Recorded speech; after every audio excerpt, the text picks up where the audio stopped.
Hi friends, మనం ఈరోజు ఉప్మా చేసుకుందాం. ఫస్ట్గా ఆయిల్ పోసుకొని కొంచెం నెయ్యి వేసుకుందాం. నూనెతో పాటు పల్లీలు, తాలింపు గింజలు, జీలకర్ర. ఇది మట్టి కుండ కాబట్టి తొందరగా వేడి రాదనమాట. మనం వేడొచ్చినాక ఉండాలి. ఇంకో టమాటా, పచ్చిమిర్చి, ఉల్లిగడ్డలు, వెల్లుల్లి అవన్నీ వేసుకున్నమాట. అల్లం అవన్నీ పసుపు వేసుకున్నాం. మగ్గిన తర్వాతకి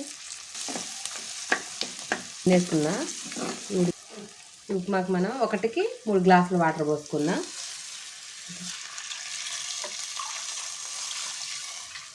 సాల్ట్ వేసుకున్నాం. ఆల్రెడీ నేను చట్నీలు వేసుకున్నాను కాబట్టి దీంట్లో చూసి వేసుకోవాలి మనం.